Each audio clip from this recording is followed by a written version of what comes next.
ajagungbadé kan dìde láàrin àwọn èèyàn tí wọ́n ń pè ní Mongolians.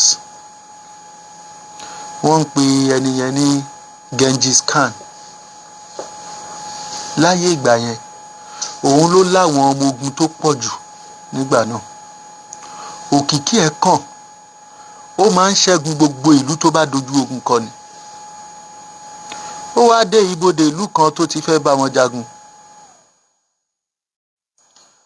Àwọn yẹn ti rí bọ́mọ ogun ẹ̀ ṣe pọ̀ tó. Ó wá kéde fún wọn. Ó lóun ò ní bá wọn jagun tí gbogbo wọn bá juwọ́ sílẹ̀ kán sọ̀rẹ́ńdà káwọn kan gbàjọba ìlú yẹn. Àwọn jagunjagun ìlú yẹn bá pín sí méjì. Àwọn kan ní àwọn ò ní sọ̀rẹ́ńdà ìlú àwọn o, àwọn máa fẹ̀mí àwọn defend ìlú àwọn ni. Àwọn kan ní kí wọ́n jẹ́ káwọn sọ̀rẹ́ńdà. Nígbà tí Genghis Khan rí i pé ẹnu wọn ò ṣọ̀kan, wọ́n ti pín sí méjì. Ó wá kéde pé táwọn tí wọ́n sọ̀rẹ́ńdà tí wọ́n bá lè dojú ìjà kọ àwọn tí ò fẹ́ sọ̀rẹ́ńdà yẹn, tí ò fẹ́ gbà ká jọba lórí àwọn yẹn, tóun bá gbàjọba yẹn tán àwọn lòun máa fi ṣolóyè ìlú. Nígbà tí àwọn tí wọ́n fẹ́ gbàbọ̀dè tí wọ́n gbọ́ náà bá dojú ìjà kà wọn tí wọ́n ní àwọn ò ní gbà, wọ́n padà rí wọn, wọ́n rí wọn pa. Bí wọ́n ṣe dojú ìjà kọra wọn, táwọn alábọ̀dé ráwọn tí ò fẹ́ gbàbọ̀dè pa. Nígbà tí wọ́n pa wọ́n tán, Genghis Khan bá wọnú ìlú, ó bọ̀ wọ́n lọ́wọ́. Ó ní kí gbogbo wọn kó nǹkan ogun sílẹ̀. Lẹ́yìn tí wọ́n kó nǹkan ogun wọn sílẹ̀ tán, Genghis Khan bá ní kí wọ́n pa gbogbo wọn. Lẹ́yìn tí wọ́n pa wọ́n tán, àwọn ọmọ ogun ẹ̀ wá ń béèrè pé kí ló dé tẹ́ fi pa wọ́n lẹ́yìn tí wọn ò bá wa jà tí wọ́n ṣe tiwa. Genghis Khan ní àwọn alábọ̀dé ò ṣe é bá ṣe pọ̀. Àwọn tí wọ́n gbàbọ̀dè fáwọn èèyàn wọn lè gbàbọ̀dè fáwa náà tó bá yá. Báyìí làwọn ọ̀dàlẹ̀ ṣe bálẹ̀ lọ. Nígbà t'Awólọ́wọ̀ ń lò lànà mẹ̀kúnnù ní Western Region, àwọn ọ̀dàlẹ̀ dẹ́yẹ sí, wọ́n gbàbọ̀dè fún, wọ́n fẹ̀sùn èké kan Awólọ́wọ̀, wọ́n rán Awólọ́wọ̀ lẹ́wọ̀n. Lẹ́yìn tí wọ́n fa Awólọ́wọ̀ sẹ́wọ̀n, wọ́n bá lọ bá Awólọ́wọ̀, wọ́n láwọn ń ṣetán àti fi sílẹ̀ káwọn tún gbéjọba fún tó bá ṣetán àti darapọ̀ mẹ́gbẹ́ tó ń ṣèjọba. Awólọ́wọ̀ lòun ò lè bẹ́gbẹ́ tó ń ṣèjọba ṣe. Ó ní lànà kan náà kọ́ làwọn gbé lọ́wọ́.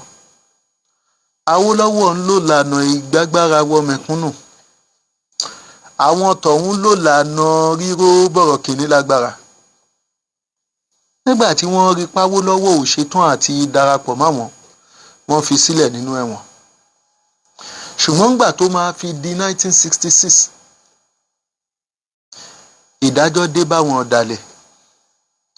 Wọ́n fipá gbàjọba kúrò lọ́wọ́ àwọn tí wọ́n ń ṣèjọba. Wọ́n pa gbogbo àwọn àgbààgbà wọn. Wọ́n pa Akíntọ́lá tí wọ́n fi ń finá m'Awólọ́wọ̀ nígbà náà. Awólọ́wọ̀ padà di alágbádá tó máa kọ́kọ́ jẹ deputy president lábẹ́ ìjọba ológun. Ó tún wá di minister for finance. Awólọ́wọ̀ padà ṣàkóso orílẹ̀-èdè lẹ́yìn tílẹ̀ mọ́ báwọn ọ̀dàlẹ̀. Ẹ̀yin ọ̀dàlẹ̀ mẹ̀kúnnù, ilẹ̀ yín ń bọ̀ wá mọ́. Lọ́jọ́ ìní yìí, ọmọ Awólọ́wọ̀ ní first lady Nàìjíríà. Ayé tẹ́ṣin ò jẹ, èrò díẹ̀ ń bọ̀ wá jẹ. Kò di dandan kéèyàn gbàbọ̀dè kó tó láṣeyọrí láyé. Adániwáyé ti pè bùbù ihun téèyàn máa jẹ́ láyé, èèyàn á jẹ́ láì gbàbọ̀dè. Kò lè dá fọ́lọ́tẹ̀, ayé ọlọ́tẹ̀ ò lè dá. Bẹ́ẹ̀ ni mo sọ fún yín. Ẹ wo bí wọ́n ṣe gbógun ti ilé t'Awólọ́wọ̀ gẹ́gẹ́ bí brọ́dà wa ẹ ṣe ṣàlàyé. Ó ní ìgbẹ̀yìn bàbá yìí ní wọ́n padà lọ bá bàbá nínú ọgbà ẹ̀wọ̀n, wọ́n pè wọ́n jáde pé wá. Ó sì kúrò nínú ọgbà ẹ̀wọ̀n tó wà yìí. Ó lè kúrò bí a ṣe tán láti fi ẹ́ sílẹ̀ o. nǹkan tó sì máa ṣe nǹkan kékeré ni tí ò ní ẹ lára. Ìwọ kan gbà láti fọwọ́sowọ́pọ̀ pẹ̀lú ìjọba tó wà lórí àpèrè lọ́wọ́ ló bá tán. Gbogbo ohun tó fẹ́ àtèyí tó ti ẹ̀rántí béèrè á fi fún ọ. Ó sì máa gba freedom ẹ nísìnsìn. Òtítọ́ ṣòro kìí ṣe gbogbo ènìyàn ni Ọlọ́run fi fún. Ọ̀pọ̀lọpọ̀ tí Ọlọ́run fi fún wọn ò dára wọn ní. Wọ́n rí wípé tó bá gbé òtítọ́ tó ń ṣe òtítọ́ wàá ní ọ̀tá tó pọ̀. Ogun á máa dìde left right center. Ṣùgbọ́n ohun tí wọn ò mọ̀ ni wípé òtítọ́ ló máa ń borí after the whole wàhálà. Bàbá Awólọ́wọ̀ máa sọ wípé irọ́ o. Ohun tẹ́ bá máa ṣe ni kẹ́ ṣe. Ẹ dá wọn padà síbi tẹ́ ti wá mú wọn. Àbí? Ṣùgbọ́n bí Ọlọ́run ṣe wá gbé bó ṣe ṣe tó ṣe lágbára tó, ipò olódodo kankan yóò kú sí ipò ìkà láíláí.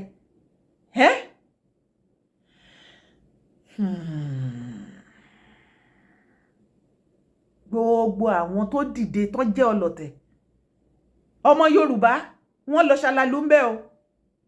Torí olè ta olè dédé béjìgà wọlé láì ní ọwọ́ onílé nínú. Àwọn ọlọ̀tẹ̀ ọmọ Yorùbá àti gbogbo àwọn tó fọwọ́sowọ́pọ̀ àti gbogbo wọn láti gbógun ti bàbá Awólọ́wọ̀. Gbogbo wọn ni wọ́n ṣe kíni? Wọ́n ṣèdájọ́ ikú fún gbogbo àwọn ọlọ̀tẹ̀ àti gbogbo àwọn àgbààgbà wọn. Nínú ìrìn àjò yìí, òun ni Late Akíntọ́lá tí àwọn náà bá lọ. Ṣèbó ti gbọ́ sítórì bàbá Late Awólọ́wọ̀ àti Akíntọ́lá. Ó ti gbàgbé wípé àwọn ọlọ̀tẹ̀ ilẹ̀ Yorùbá, wọn àwọn náà láya, wọ́n lọ́kọ, wọ́n sì bímọ, wọ́n lẹ́bí wọn lára. Ọ̀tẹ̀ ò lè tán nílẹ̀ Yorùbá.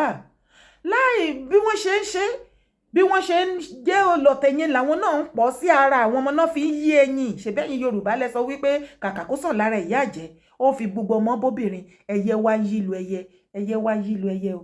Àbí kò yí lu ẹyẹ báyìí. Ọ̀tẹ̀ yẹn wá tàn, ó ń tàn káàkiri gbogbo ilẹ̀ Yorùbá. Mo wá jókòó nígbà tí mo rí fídíò yìí, mo jókòó, mo wò ó. Ǹjẹ́ o mọ̀ wípé ní orílẹ̀-èdè Nàìjíríà lónìí, di ó Nàìjíríà, wọ́n Nàìjíríà yín, àti ní ilẹ̀ Yorùbá àgàgà, àrọ́mọdọ́mọdọ́mọdọ́mọ bàbá wa Late Awólọ́wọ̀, bí ayé bá ń jẹ́ ayé tí ayé ó máa jẹ́ ayé, tí Nàìjíríà bá ṣì wà bí kò sí mọ́, tí ilẹ̀ Yorùbá bá ṣì wà bí kò ní sí, tèmi ni pé kó wà. Ṣùgbọ́n tá bá fẹ́ ni tó bá ṣì wà, ìran ọmọ Awólọ́wọ̀ kan kò ní kan ilẹ̀kùn kan lẹ́ẹ̀mejì kó tó ṣí. Iyì ayérayé, ẹ̀yẹ, ẹni wájú àti oríṣiríṣi nǹkan tó dáa ó máa ní àrọ́mọdọ́mọ díran Awólọ́wọ̀ ni wọ́n mọ̀ jẹ ọlá ẹ̀. Torí bàbá Awólọ́wọ̀ ti ṣe kíni, wọ́n ti ṣiṣẹ́ sílẹ̀ nísìn. Mo wá wò lọ gàràgà. Mo ní ṣé àwa ní irú bàbá wa Awólọ́wọ̀ mọ́ nílẹ̀ Yorùbá ni? Ẹ̀mí yẹn sì wá sọ wípé dára ṣì ní. Ó wà.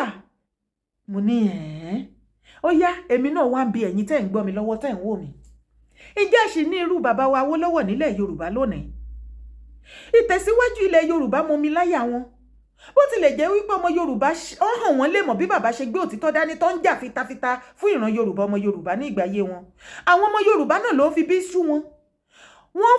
Wọ́n bí bàbá ṣe ń gbìyànjú tó, wọ́n ń gbé ogun ti ṣe ọwọ́ wọn. Ní ìgbà tó dé sáà kan, bóyá o ti gbọ́nú ìtàn rí wípé bàbá Awólọ́wọ̀ padà sọ̀rọ̀ ní ìgbà kan wípé ẹ̀yin ọmọ Yorùbá ẹ̀ ò ṣe é jà fún. Ẹ̀yin ọmọ Yorùbá tó bá yá yín ẹ̀ jà fúnra yín. Yorùbá ló gbé ogun ti ṣe ọwọ́ ẹ̀ títí. Ṣùgbọ́n ṣé a ṣì ní irú bàbá Awólọ́wọ̀ nílẹ̀ Yorùbá tó jẹ́ wípé ní ìgbà tí bàbá Awólọ́wọ̀ wà ní ọgbà ẹ̀wọ̀n yẹn, tí ó bá jẹ́ àwọn ọmọ àsìkò yìí ni tó bá lọ bá wọn, náà wá sọ wípé tó bá inú bí tó wà yẹn nísinsìnyí tó bá ti lè ṣèfẹ́nú wọn, ọmọdé bá ròyìn àsàkàrà dànù sí gbó Yorùbá. Ó pẹ́ ibi tá ẹ̀ràn dé àjẹjù bẹ̀ lọ pé kò já kúrò ń bẹ̀ nǹkan tẹ́lẹ̀ fẹ́ fóun yẹn ó ti já ń jẹrẹ lọ́kọ̀ pẹ̀lú gbogbo kínní. Ṣáàṣì nírú ẹ̀ ńlẹ̀ Yorùbá, a ṣì ní. Kódà ń bẹ lẹ́gbẹ̀ẹ́ ìwọ àti mi, ta ni ẹni náà tó wá sọ́kàn ẹ̀ tó dàbí ti bàbá Awólọ́wọ̀ tó jẹ́ Awólọ́wọ̀ wa àsìkò yìí. Ó yá máa bá mi kọ síbi comment section. Ìwọ kìíní má tu o má jẹ́ kán fi wá ṣe yẹ̀yẹ́. Ta ni Awólọ́wọ̀ wa àsìkò yìí tí ìwọ àtèmi jọmọ̀ tí wọ́n fi ọ̀tẹ̀ níbi tó ti pariwo tó gbé ọ̀rọ̀ Yorùbá tó gbé sórí ẹ̀mí báyìí tó gbé tiẹ̀ sílẹ̀ ìpè irọ́ ohun tó bá máa gbà la máa fún. Ṣèbí bí wọ́n ṣe fún Late Awólọ́wọ̀ náà ni wọ́n ṣe fún. Máa bá mi dárúkọ síbi comment section yá. Wọ́n máa mú ilé àkọ́kọ́ wọ́n sọná sí, wọ́n jó dúkìá, wọ́n jólé. Ilé ẹlẹ́ẹ̀kejì wọ́n dáná sun, wọ́n bà ọ̀pọ̀lọpọ̀ dúkìá jẹ́. Ṣé bá àwọn ọmọ Yorùbá náà ni wọ́n sọ wípé ó yá àwọn náà líìdì wọn lọ síbẹ̀. Àwọn ọmọ Yorùbá tó tún sún wọn dáadáa náà tún sọ wípé ibi àṣírí ẹ̀ gangan leléyìí. Tẹ́ ẹ bá ti lè lọ ibi báyìí ẹ ti mú àṣírí ẹ̀ nìyẹn, ẹ pa. Awólọ́wọ̀ of our time, Awólọ́wọ̀ àsìkò yìí ti wá rèé. Ní ìgbà tí Awólọ́wọ̀ bàbá wa tó ti lọ tipẹ́tipẹ́ tọ́nà wà nínú ọgbà ẹ̀wọ̀n gẹ́gẹ́ bí brother wa ṣe ṣàlàyé yẹn. Wọ́n máa lọ bẹ̀ wọ́n. Ó yá ìwọ kan sọ wípé o fọwọ́sowọ́pọ̀ pẹ̀lú ìjọba tó wà ń ta ẹ̀. Gbogbo tó béèrè gan àá fi fún ẹ pẹ̀lú ilé tó béèrè. Freedom á sì tù ẹ lọ́wọ́. Awólọ́wọ̀ àsìkò yìí náà ní ìgbà tí ìṣòro dé tí àwọn ọmọ Yorùbá ní pé kí wọ́n lépa ẹ̀mí ẹ̀ kí wọ́n pa á torí ó ń jà fún wọn. Ọ̀pọ̀lọpọ̀ àwọn ènìyàn màná gbé mọ́tò ODP mẹ́. Ǹjẹ́ o tilẹ̀ ti gbọ́ nínú ìtàn pé wọ́n gbé ọ̀pọ̀lọpọ̀ bílíọ̀nù wá fún wípé wò ó kí ló dé tó ń fi ìyà jẹrẹ.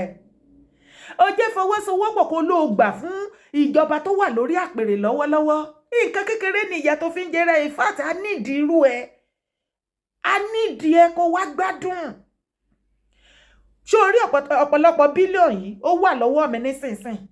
Tó o bá kàn tiẹ̀ ti gbà sí wa lẹ́nu wípé ó ṣe nǹkan ta torí ẹ̀fẹ́ wá pa ẹ́ nínú ilé ó ṣe mọ́. Ó sì ti gbà fún ìjọba tó wà ńbẹ̀. Ṣé o rí bílíọ̀nù tí ẹni á wọ orí àkáǹtì ẹ ní ìṣẹ́jú pé ní ṣe ń sìn. Ṣé o wá rí ibi tó há ẹ mọ́ ibi tó wà yìí. Freedom ẹ ti fọ́n ti lù. In fact a máa fly ẹ láti bẹ̀. Wàá rí rẹ l'Àbújá. Ṣé o wá rí gbogbo àkáǹtì ẹ tán gbésẹ̀ lé pátápátá. Ní àárín ọjọ́ kan gbogbo ẹ̀ la máa ṣí padà sílẹ̀ fún ẹ. Ṣé o wá rí gbogbo property ẹ tí wọ́n bàjẹ́. Gbogbo ẹ̀ la máa tún ṣe. Ṣé o rí kóòtù tí wọ́n gbé ẹ lọ tájọ gbére tó gbé wa lọ. Owó tí wọ́n dá pé kí àwa ìjọba ká fún ẹ tó o bá ti gbà tó fọwọ́sowọ́pọ̀ pẹ̀lú ìjọba yìí. Ó ti tán. Àwa máa ṣe kí ni. Gbogbo everything la máa kó fún ẹ ló bá tán. A sì ní ìdí ẹ. Akíkanjú ọmọ ni ẹ. Ta ni Awólọ́wọ̀ àsìkò yìí yẹn tí wọ́n ṣe fún. Wọ́n ti ṣe fún bàbá wa Awólọ́wọ̀ tó lọ. Àwa ò mọ̀ ipa tó ti lálówó lọ́wọ́ mi. Àṣẹ spirit bàbá Awólọ́wọ̀ ò kú. Àṣẹ bàbá Awólọ́wọ̀ nìkan ló kú. Àṣẹ ran ara wọn nìkan ló kú. Spirit bàbá yẹn ò kú. Wọ́n wá ń kó wọnú àgọ́ ara àwọn èèyàn ọmọ Yorùbá káàkiri orílẹ̀-èdè àgbáláyé. Kì í ṣe gbogbo wa ni ó kówó. Ọ̀pọ̀lọpọ̀ wa ni ò kówó. Ṣùgbọ́n àwọn tó bá kówó tí spirit bàbá Awólọ́wọ̀ kó wọ ara wọn. By their fruit ye shall know them. Kìkìdá òtítọ́ pọ́nbélé ni wọ́n gbé dání. Tó bá wá gbógun tì ẹ́ pẹ̀lú òtítọ́ yẹn tí wọ́n rí pé nǹkan tó gbé dání tó wà òtítọ́ tó gbé dání tó wà wọ àárín ibi tó wà tó rí wípé nǹkan tí wọ́n gbé dání ó yàtọ̀ sí nǹkan gédégbé tí àwọn kan tó kù kí ló ṣẹlẹ̀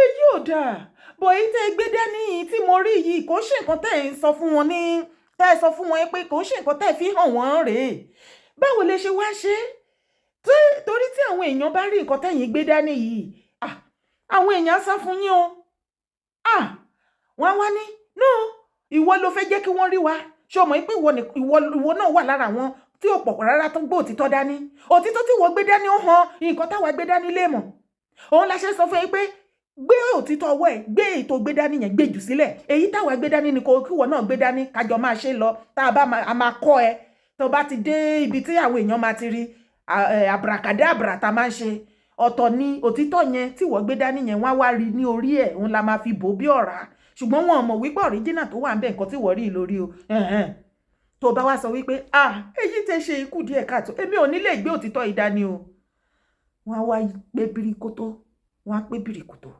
wọ́n á wá dì mẹ́nìyẹn. Ṣé àwọn ni wọ́n gbé òtítọ́ fún ẹni náà dání ni? Rárá. Ṣé bá Ọlọ́run ló gbé fún? Ṣé bí Ọlọ́run ló lo spirit bàbá Awólọ́wọ̀ tóun náà ní oore ọ̀fẹ́ tó kà á mọ́ àwọn olóríire ẹ̀dá? Tó bá wá takú pé òtítọ́ yẹn kàkà kí n gbé sílẹ̀ mo yọ̀ǹda fún yín, ẹ̀yin ẹ máa bá ìrìnàjò yẹn lọ, ẹ jẹ́ kémi gbé òtítọ́ ẹ̀ dání. Torí wípé òdodo ní gbé orílẹ̀-èdè lékè. Ta wá ní ẹni náà tó jẹ́ Awólọ́wọ̀ àsìkò yìí tí mò ń sọ fún ẹ? Ṣé bí ọmọ Adéyẹmọ ní Chief Sunday Ìgbòho? Ṣé mo parọ́? Wo fídíò. You know, by the time announcement was made that I had been removed for insubordination, you know, that is the word, insubordination. And you will think that somebody who says you're subordinate to him is somebody who is superior to you.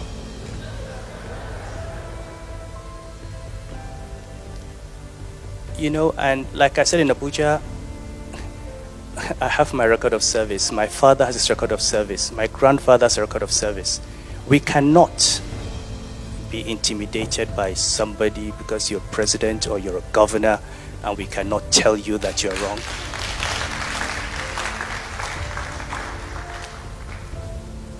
We've chosen different paths. And I said yesterday, and I'll say it again, if I'd gone into politics, at least given the people that have succeeded in becoming president in Nigeria, I could have been president. Or I could be governor. So that I choose not to go into politics does not make me a subordinate human being. And this is what we all have to learn as Nigerians. We take too much rubbish. And we're all too afraid, too much in our comfort zones. And by the time these guys finish with us, our children will not have a nation. And this is the real challenge that we face. How do we stand up? How do we retrieve our nation? How do we go back to that vision that we had? How do we give our children the opportunities that we have had? And even better. And this is the question that each of us must take with us. And the only way to do it is, if you're not in politics, you must hold those in politics to account. It's not a comfortable situation to be in, but believe me, when people are incompetent and they don't like you, you wear their dislike as a badge of honor.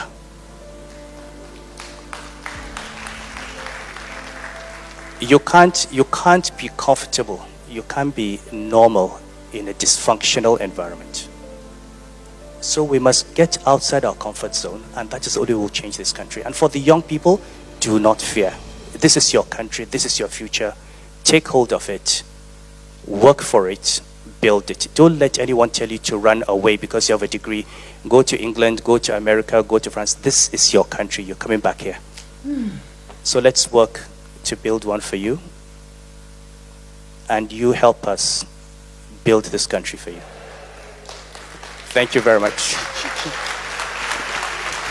You know, by the time announcement was made that I had been removed for insubordination, you know, that is the word, insubordination. And you will think that somebody who says you're subordinate to him is somebody who is superior to you.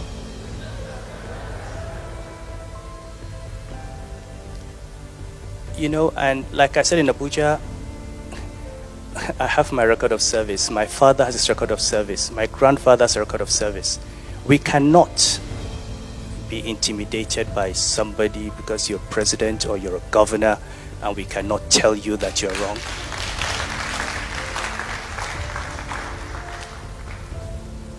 We've chosen different paths.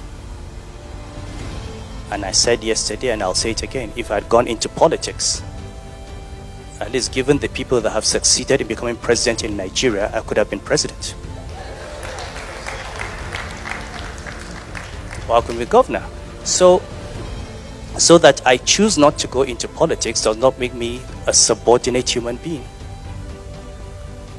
And this is what we all have to learn as Nigerians. we take too much rubbish. And we're all too afraid, too much in our comfort zones. And by the time these guys finish with us, our children will not have a nation. And this is the real challenge that we face. How do we stand up? How do we retrieve our nation? How do we go back to that vision that we had? How do we give our children the opportunities that we have had? And even better. And this is the question that each of us must take with us. And the only way to do it is, if you're not in politics, you must hold those in politics to account. It's not a comfortable situation to be in, but believe me,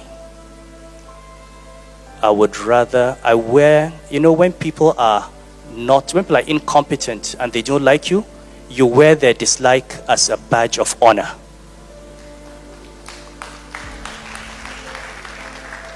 You can't be comfortable. You can't be normal in a dysfunctional environment.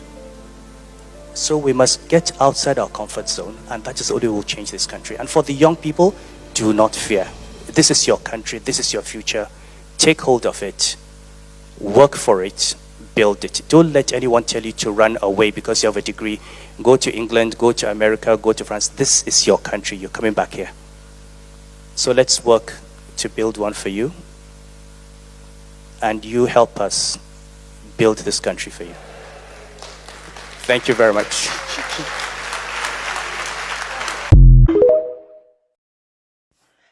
Ìgbà ò lọ bí òréré, jẹ́sì o, Game of Thrones ní Kano, lẹ́lẹ́lẹ́ Nàìjíríà ti gba náà, Kano ti gba náà, North ti gba náà, North ti gba náà, kẹ̀ù, ó kàn ṣe kẹ̀ù. Power pass power, mi ìrírú yín rí, abálájó tí gbogbo àwọn politician tó ń ṣe ní do or die ní Nàìjíríà, owó, power, authority. Wọ́n ṣe anything, wọ́n tó ń fọmọ wọn àti ìyàwó wọn sacrifice torí position báyìí. Ẹ gbà mí. So, ó ga o.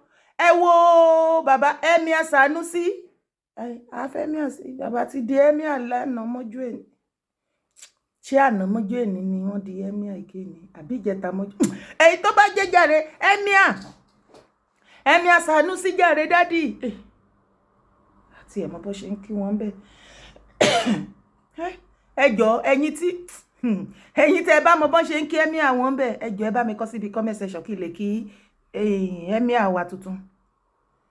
Ṣé ẹ ti wá rí báyìí èèyàn ọba ilẹ̀ Yorùbá? Ẹ̀yin kábíyèsí orí adé wa o. Ṣé ẹ ti rí mo rò wípé ẹ lè kọ́ ẹ̀kọ́ kan àbí míì lára Emir Sanusi?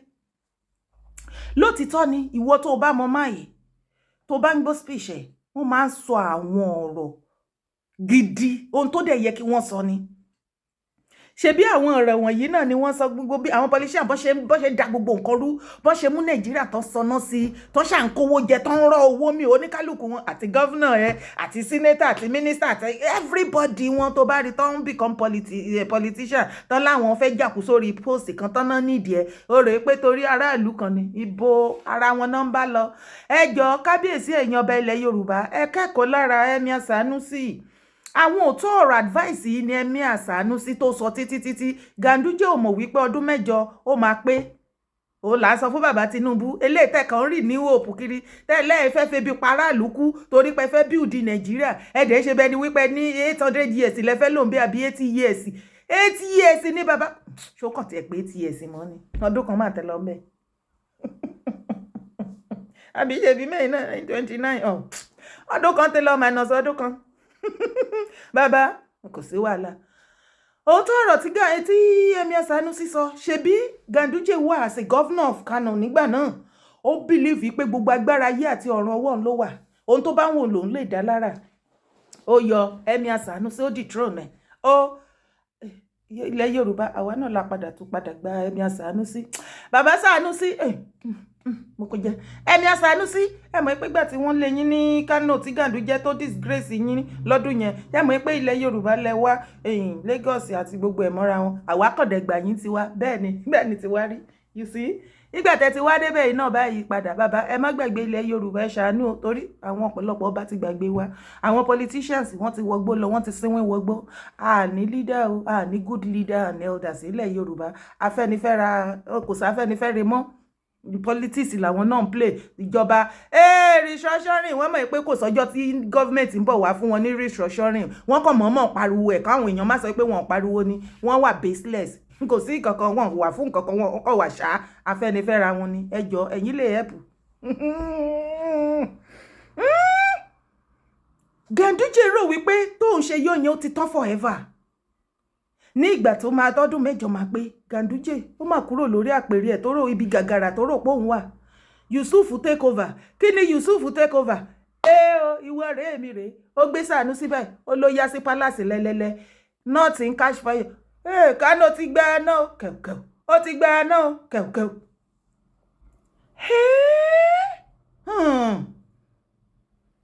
kì í ṣe ṣebí Sanusi ni Ganduje yọ wàláì Yusuf tó wà mẹ́sìn Emir mẹ́rin tí Ganduje fi jẹ ó fi ìkanra ti Sanusi ó fi yọ mẹ́rẹ̀ẹ̀rin dànù níbi tá a wà báyìí lálẹ́ àná mo gbogbo wàhálà ìlà ṣẹ́tù kiri látàná kọ́lọ́n kó ṣàánú mi ní báyìí o ó lẹ́ẹ̀jẹ̀ rí mi lánàá ni o wàhálà ìlà bá kiri o kọ́lọ́n ṣàánú ládé Kánò náà ní Emir Sanusi o wọ́n ti padà gbé wọn síbẹ̀ wọ́n ti wà on their way o to the palace of Emir of Kano o Emir Badero tó wà ńbẹ̀ o how market o náà ní Emir Badero náà o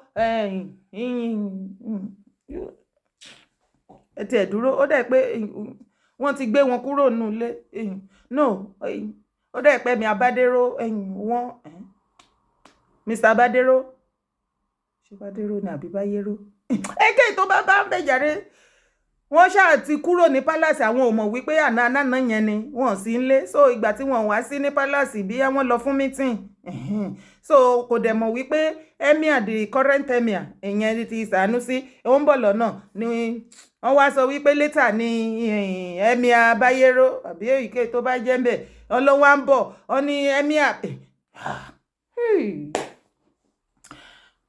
èwo ni present and past tense nínú Emir àná áńgẹ́lì tó ń gbàdúrà gbogbo ìlú ti kẹ̀yìn sí Nàìjíríà kò gbọ́ mọ́ wọ́n ti gé Àṣàkẹ́ Ọlọ́run tó ń gbàdúrà Nàìjíríà létí lọ kò gbọ́ pàà tó lẹ tó wá lọ́nà 90 billion fáńgẹ́lì tí ò gbàdúrà Nàìjíríà mọ́ wọ́n ti gé létí lọ kò gbọ́ pàà power tosu o kí ni gbogbo atótónu mi yìí ẹ̀yin kábíyèsí ilẹ̀ Yorùbá ẹ ṣàánú wa ẹ̀yin náà tí ẹ fi wàjọ máa yìí ká ẹ máa sọ òtítọ́ ọ̀rọ̀ tó sọ ọ́ padà fi síbẹ̀ ẹ wo àwọn ọ̀rọ̀ tó ń jáde lẹ́nu máa yìí tó jẹ́ sí pé ẹ̀yin abọ́ ilẹ̀ Yorùbá ọ̀pọ̀lọpọ̀ yín lè dáńgẹ́jẹ́ tẹ̀lé sọ̀rọ̀ yẹn náà jáde tẹ̀lé dìde fún wa o kẹ́ fún wa ń support hoha ṣùgbọ́n the fear of Tinubu in Yorùbá land is the beginning of wisdom o.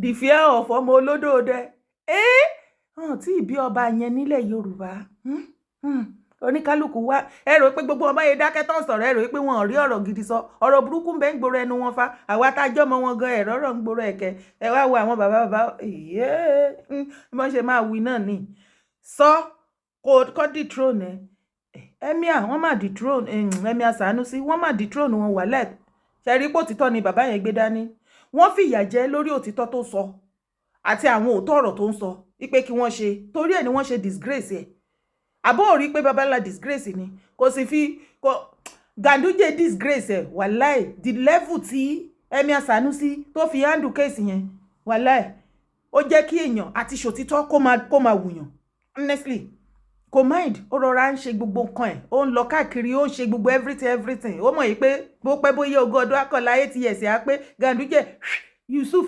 here I am Emir Sanusi